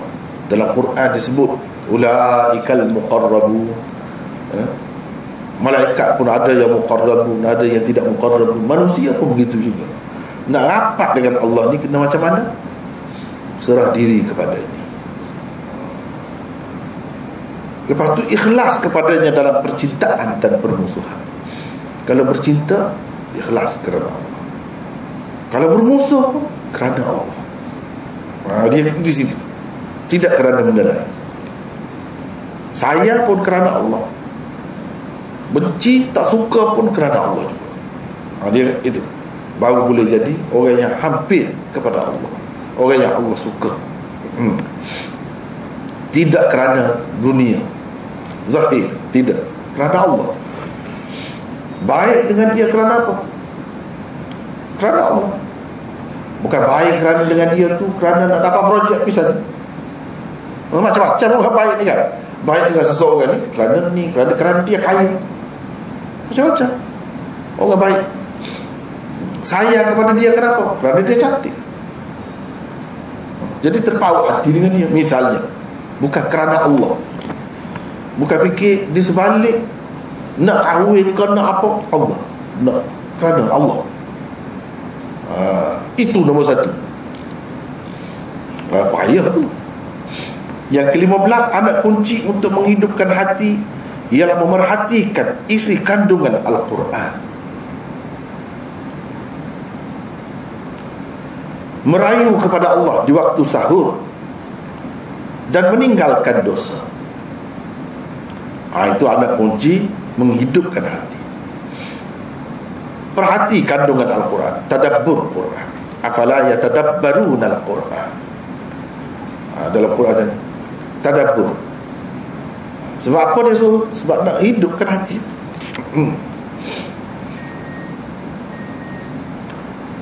Merayu kepada Allah, minta dengan Allah pada waktu sahur. Sebab itulah kita disyariatkan bersahur. Nak ajar bangun masa tu lah. Doa apa makbul. Allah tanya siapa nak minta ampun, dia nak ampunkan. Siapa yang nak minta apa-apa, dia nak makbulkan. Masa tu lah. Sebab itulah syariat bersahur tu masa tu. Kira-kiranya kalau pada ketika lain tak sedap, bulan puasa sekurang-kurangnya sedap.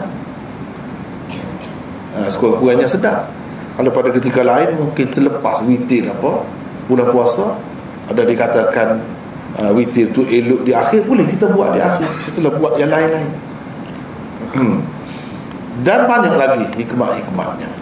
Banyak lagi hikmat-hikmatnya.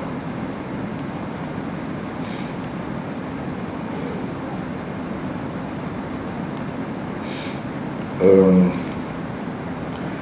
16, anak kunci untuk mendapat rahmat Allah ialah mengelokkan ibadat dan menjadi seorang yang berguna kepada masyarakat. Ini anak kunci mendapat rahmat Allah. Kita semua perlukan rahmat Allah SWT. Jadi macam mana cara nak dapat rahmat Allah? Mengelokkan ibadat. Apa saja ibadat, buat biar elok. Kalau berwudu, itu ibadat. Buat biar sempurna. Sempurna macam mana? Ikut Rasulullah SAW ajar. Sembahyang buat biar sempurna. Macam mana? Seperti yang dia ajar. Itulah yang paling baik. Yang ke-17, anak kunci rezeki ialah berusaha di samping beristighfar kepada Allah. Wastaghfiru rabbakum innahu kana ghaffara yursilis sabaa 'alaikum midrara. Dalam ayat itu dia sebut selepas istighfar Allah SWT curahkan hujan. Maknanya bagi rezeki lah. Itulah kuncinya, istighfar kepada Allah. Yang ke-18, anak kunci kemuliaan ialah ketaatan. 19, anak kunci persediaan untuk akhirat ialah pendek angan-angan. Jangan panjang sangat angan-angan. Umur berapa? Fikir. Umur berapa? Apa yang kita boleh buat? Umur sepanjang ni. Umur ni berapa ramai ada orang sekeliling kita sudah mati. Sepatutnya kita fikir macam mana. Jadi kita duduk fikir banyak dunia, macam 1 tahun hidup, padahal mungkin setahun 2 saja kan. Sepanjang angan-angan lah tu. Jadi kena pendek angan-angan untuk dunia, yang kena panjang angan-angan untuk akhirat. Yang ke-20, anak kunci bagi segala kebaikan ialah mengharapkan akhirat. Ada keyakinan kepada akhirat, pahala, fikir pahala, dosa, apa semua. Ini segala kebaikan. Manusia akan jadi baik apabila dia fikirkan akhirat. Kalau tak ada fikir akhirat, boleh jadi dia buat apa saja, sebab tak tahu dosa, pahala di mana. Yang ke-21, anak kunci bagi segala keburukan ialah cintakan dunia dan panjang angan-angan. Ini semuanya kalau kita perhati dalam hadis-hadis memang banyak. Cintakan dunia yang dimaksudkan di sini, dunia yang tak ada kaitannya dengan akhirat, dunia yang tidak ada berfaedah untuk di akhirat. Kalau tidak bagi dunia, dalam dunia ni lah kita beribadah, kita melakukan ketaatan kepada Allah, segala-galanya di dunia. Macam mana nak lepas dengan dunia? Jadi maksud cinta ke dunia ni ialah dunia semata-mata, yang tidak ada kaitan dengan akhirat, tidak ada hubungan dengan akhirat. Habis. Kemudian kita pergi lagi. An-Nawawi, Al-Aini dan lain-lain menulis, para ulama umat telah ijma' tentang haramnya bersembahyang tanpa bersuci, sama ada dengan menggunakan air atau tanah. Bersuci itu sama ada dengan menggunakan air atau tanah. Keperluan kepada bersuci itu tidak khusus dengan sembahyang fardu semata-mata. Ia juga diperlukan untuk bersembahyang sunat, sujud tilawah, sujud syukur, dan salat janazah. Walaupun ini masih lagi ada khilaf, ini perincian ini masih lagi ada khilaf. Tetapi yang tidak khilafnya, kalau sembahyang yang lengkap tu fardu ke atau sunat, memang tak boleh. Sebab apa? Sebab hadis inilah antaranya, miftahus salat at-tuhur. Anak kunci sembahyang ialah suci. Inilah asasnya. Sebab itu tak boleh. Apa yang dinamakan salat tak ada khilaf. Tapi kalau sujud tilawah, sujud syukur, orang tidak panggil sembahyang syukur, orang panggil sujud syukur. Sebab itu masih ada khilaf. Sujud tilawah, sembahyang tilawah, bukan tak ada, tak pernah orang kata salat tilawah, tak ada. Sujud tilawah, dengan sebab itu ada khilaf. Salat janazah, salat janazah, ini disebut. Sya'bi dan Muhammad bin Jarir At-Tabari berpendapat harus bersembahyang jenazah tanpa bersuci. Masih ada lagi khilaf. Sebab dia tengok sembahyang jenazah tu lebih berat kepada doa sebenarnya untuk si mati. Doa untuk si mati, bukan sembahyang dalam makna yang maklum sebenarnya, yang ada rukuk sujudnya, tak ada. Dia lebih kepada doa. Itu pendapat mereka. Tetapi kebanyakan ulama kata tidak. Sebab orang sebut sembahyang jenazah kan, sembahyang jenazah, bukan doa jenazah. Bila kata sembahyang, dia terikat dengan hadis yang kita sedang baca ni, anak kunci sembahyang suci. Jadi tak suci tak boleh.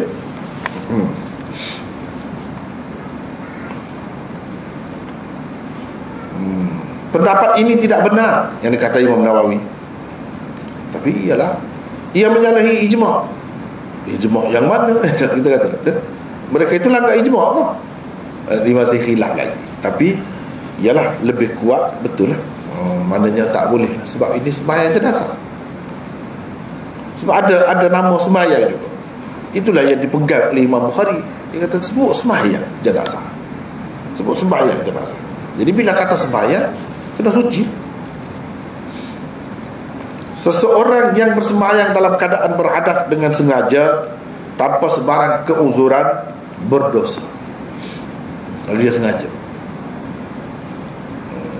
Ataupun nak jaga apa kita kata, orang sekeliling ke, dia bersembahyang sudah terkentuk dah, tapi dia duduk sembahyang tu dalam masjid tu, duduk di tengah ataupun di depan tu, susah nak keluar. Susah nak keluar. Sebab apa ni? Berjemaah bukan main ramai. Dia pun terus sembahyang. Tu rokok, sujud, padahal dia sudah batal hari sembahyang. Berdosa. Bukan nak boleh pahala. Kena faham. Sebab apa dia takut? Takut ni sebab tak belajar. Tu yang puncanya. Sebab tak belajar. Dia ingat macam mana nak lintas di hadapan orang bersembahyang, kan? Berdiri 40 tahun lebih baik lagi daripada melintas orang yang sedang bersembahyang. Tidakkah begitu Nabi kata? Dosa besar. Dia ingat itu. Ini je jahil. Kerana kejahilan. Padahal dalam keadaan itu kita boleh lintas. Siapa? Lintas, tak apa. Masjid besar tu, beribu-ribu orang, boleh lintas. Tapi kalau tidak lintas, sebaik-baiknya kalau kita boleh redah ke belakang, di celah-celah, itu lebih baik. Tapi kalau dalam keadaan ramai sangat, bayangkan susah juga. Redah pun nak boleh ke sampai tu, boleh jadi sakit perut, terkincit situ, macam mana? Lebih baik dia keluar dekat pintu ni, sebelah ni, dia lintas. Jadi orang yang bersembahyang tu, janganlah pula sembahyang tempat ramai dia kira sekat saja. Kira nak sekat saja. Kena fikirlah kawan kita tu, apa yang dia mengalami, apa yang dia alami, kita tak tahu. Jadi kita diam sudah lah. Ini tempat yang ramai. Tempat yang ramai begitu dari segi hukumnya. Kalau tempat tak ramai, ya lebih eloknya kita ke belakang. Ke belakang.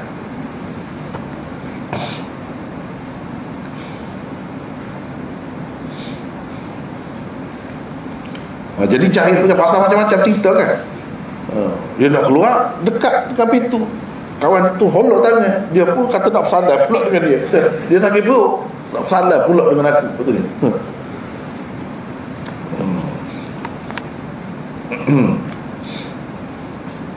Jadi tak perlulah kita biarkan dia bukan kanak-kanak, bukan budak-budak. Dia nak lintas kita, ada hal tu, jangan kita sekat-sekat dia.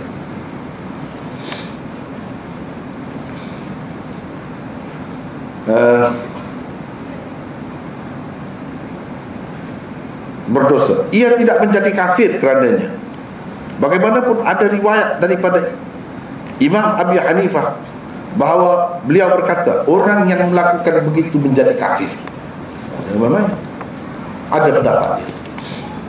Salah satu pendapat dia kerana ia bermain-main dengan ibadat. Jadi bermain-main dengan ibadat ni tak boleh. Kalau kita kata ada juga orang yang kadang-kadang dia nak belajar tapi dia buat betul. Sembahyang macam mana? Dia pun buat macam ni. Tapi dia tak ada sembahyang, tak boleh. Kalau sikit tunduk, macam ni tunduk, tak apalah. Tapi kalau cara betul-betul serius, betul-betul, tapi tak ada sembahyang, tak ada wuduk, itu salah, berdosa. Berdosa. Jadi kalau kita nak ajar pun dengan cara buat betul. Tengok saya sembahyang macam mana. Misalnya saya sembahyang tu sembahyang sungguh lah, bukan sembahyang main-main. Jadi kalau sembahyang main-main, ni takut-takut jadi macam ni. Imam Abu Hanifah kata dalam salah satu pendapatnya jadi kafir sebab bermain-main dengan ibadat.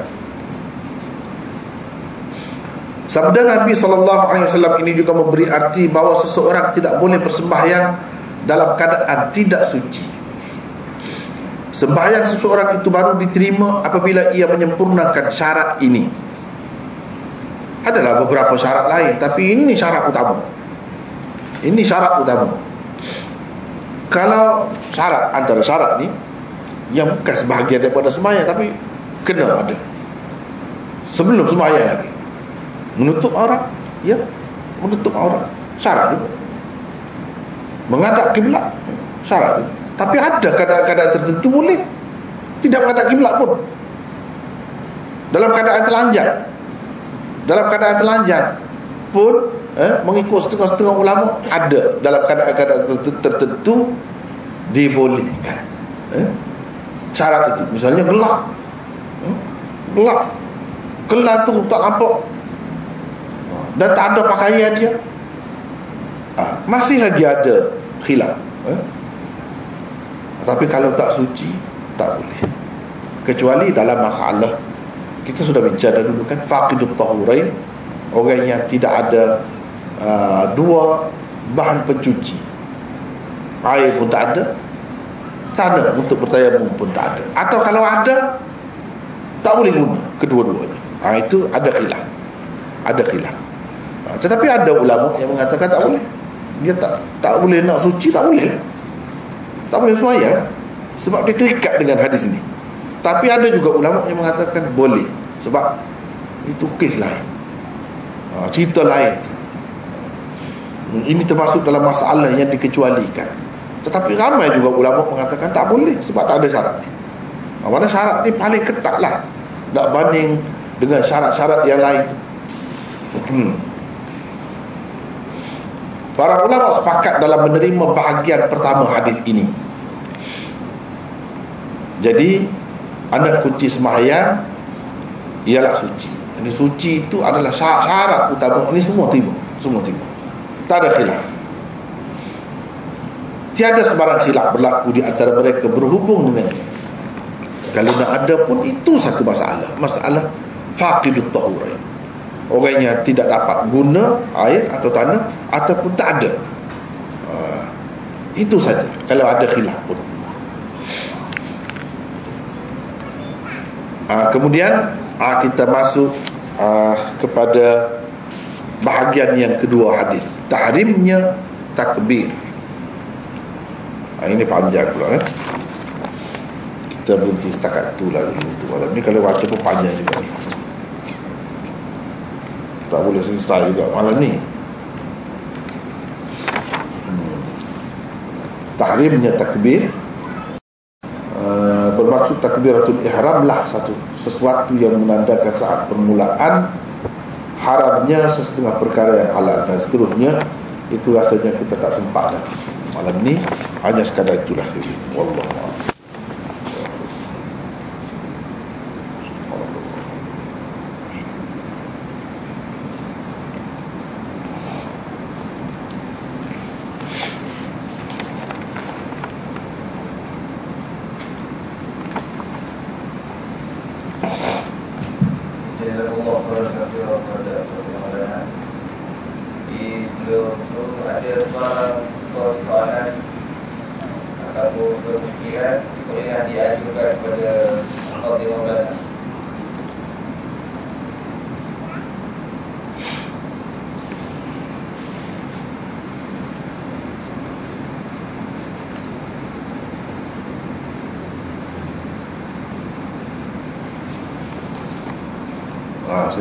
Sejuk.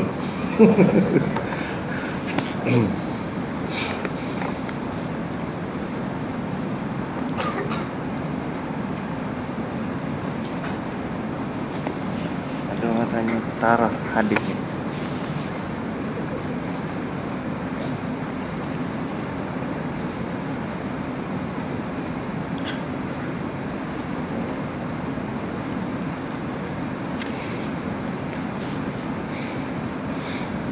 An Abi Ayyub radhiyallahu anhu qala qala Rasulullah sallallahu alaihi wasallam, man qala la ilaha illallah wahdahu la syarika lah 10 marrat kana kaman a'taqa 4 anfus min wuldi Ismail, muttafaqun alaih.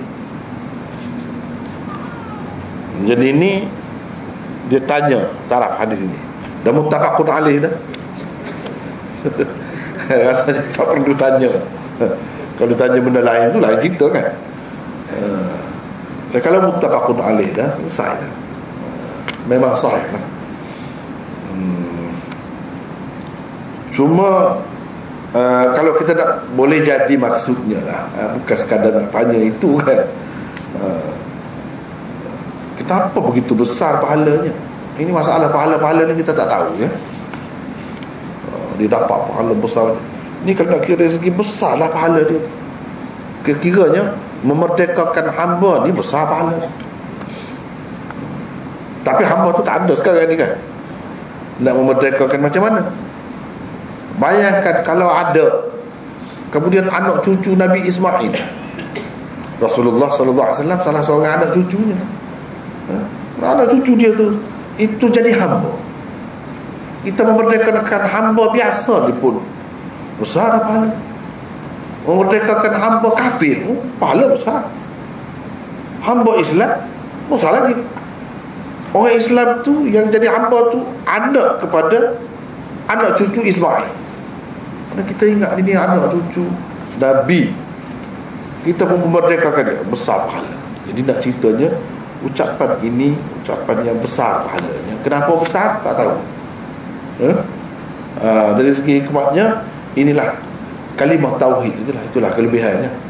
Kalimah tauhid. Dan masalah dosa pahala ni kita tak boleh, kalau dia sudah sahih, selesai, terima sajalah. Kenapa dia jadi besar? Hakikatnya tak tahu. Kita tak boleh mengada-gada dalam perkara ni. Dia cerita, kita terima. Wallahu a'lam. Ada soalan lagi?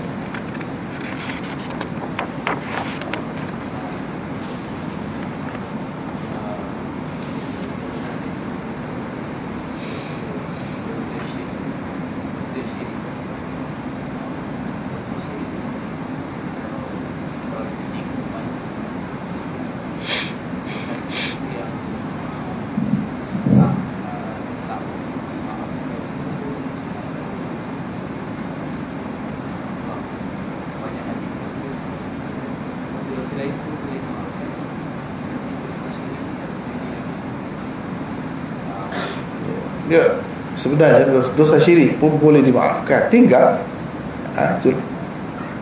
tinggal syirik. Bukan kalau seseorang itu sudah syirik, pernah syirik sekali, dia nak masuk Islam pun tak boleh. Tak ada jalan. Tak ada macam itu. Pada hakikatnya syirik pun diampunkan Allah kalau tinggal. Kalau tinggal. Tapi kalau tak tinggal dalam keadaan tu, memang tidak diampun. Tak ada pahala apapun, sia-sia saja. Cara dia nak bagi Allah SWT terima, kita tinggalkan syirik. Itu saja. Bila tinggal, terima. Orang kafir masuk Islam tu kan, dia tinggal syirik, terima, bahkan dapat pahala besar.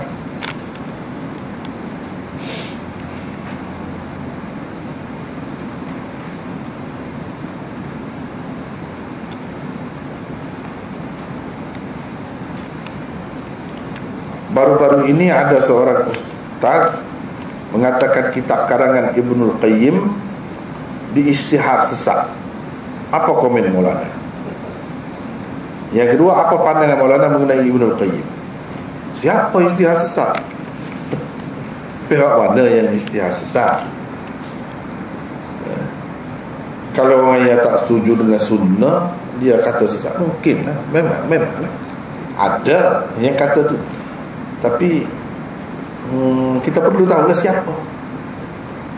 Kalau tahu, kita boleh tahu terus sebenarnya orang yang mengatakan dia sesat tu siapa. Biasanya ahli bid'ah. Saya boleh kata begitu. Kalau tidak ahli bid'ah, dia tak akan kata sesat. Sebab Ibnul Qayyim seorang yang diterima oleh hampir semua ulama yang muktabar. Hampir semua ulama yang muktabar.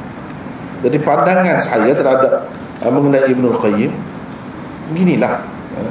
Hafiz Ibn Hajar tulis dalam kitab dia kata, kalau nak Ibn Taymiyah ni tak ada apa pun benda lain selain daripada Ibnul Qayyim, ada murid dia, cukup dah untuk dianggap dia sebagai Syekhul Islam.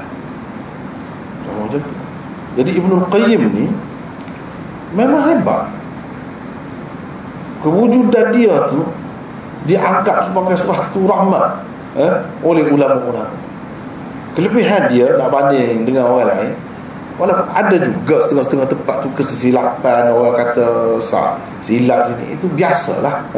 Saya pun tidak kata dia ni maksud, tapi dari segi dia berhati-hati berkenaan dengan hadis lebih daripada orang lain. Itulah. Walau bagaimanapun, jangan kita anggap semua hadis yang dikemukakannya sahih semuanya. Tak ada yang maudhu'. Tak boleh orang kata maudhu'. Tidak juga. Jangan kata begitu. Bahkan masih ada lagi. Cuma secara umumnya dia lebih berhati-hatilah nak banding dengan yang lain. Kemudian dia memang ahli hadis lah. Terutamanya kalau dalam menilai hadis tu dia lebih cermat. Itulah pada pandangan saya terhadap dia. Dan seorang yang serba boleh, banyak bidang dia masuk, bukan satu bidang saja. Kalau nak tengok pada karangan dia saja pun sudah cukup dah. Sudah cukup ni bukan orang biasa.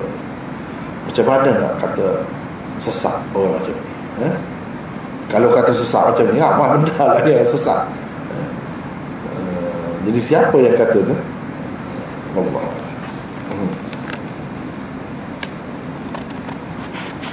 Ini ada soalan lagi. Ya.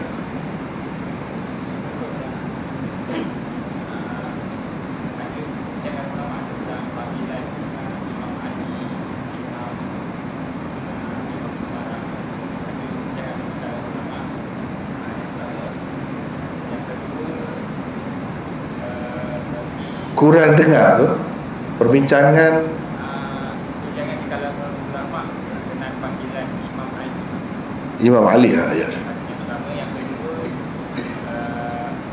apa cara kalau seorang Syiah ataupun Syiah dia dalam ucapan dia disebut Nabi Muhammad SAW, adakah kita sebagai nak perlu juga menyebut lawan ucapan daripada Syiah? Yang kedua tu tak jelas. Perlu ke menyebut selawat jika nama Rasulullah disebut oleh Ali oleh Syiah? Betul. Oh. Jadi maknanya kita dengar orang Syiah menyebut nama Nabi, perlu kita selawat ataupun Jadi apa ni, panggilan imam tu, tentang panggilan Imam Ali tu, ini memang istilah Syiah. Istilah dia. Dari segi kita secara terbuka lah, dalam istilah yang umum tidak salah sebenarnya, sebab dia memang imam kepada orang Islam di zamannya. Dan imam dalam ilmu, dalam apa lagi, dalam istilah kita imam tu lain. Kalau kita pakai Imam Ali itu dengan makna seperti yang kita faham, tidak salah, memang betul pun. Tapi oleh kerana dia sudah jadi Syiah, ahli bid'ah ni, Syiah ni, jadi tak elok kita guna itu. Sebab imam tu dengan makna lain, seperti yang dia faham tu, seseorangnya kita nak menghidupkan cara dia. Jadi lebih elok kita tak guna begitu. Kita guna seperti yang biasa lah. Sayyidina Ali, Sayyidina Abu Bakar, sama semua. Kalau kita nak kata Imam Ali, pernahkah kita kata Imam Abu Bakar pula? Tak ada kan? Jadi yang senang tak payahlah. Kalau tidak jadi macam kita menyebarluaskan apa yang mereka pegang tu. Padahal kalau kata kita kata Imam Syafi'i, Imam itu langsung tak ada kita pakai konsep dia tu. Macam sekarang ni dia sudah jadi Syiah, dia jadi elok kita tak guna lah. Itulah. Kemudian dari segi Syiah sebut nama Nabi sallallahu alaihi wasallam atau siapa sebut, itu tak jadi masalah apabila kita dengar saja.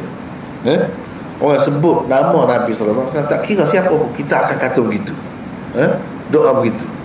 Bukan kata kalau Syiah sebut jadi kita tak boleh sebut. Tak, orang kafir pun itu kesayangan kita. Jadi kita boleh kata sallallahu alaihi wasallam.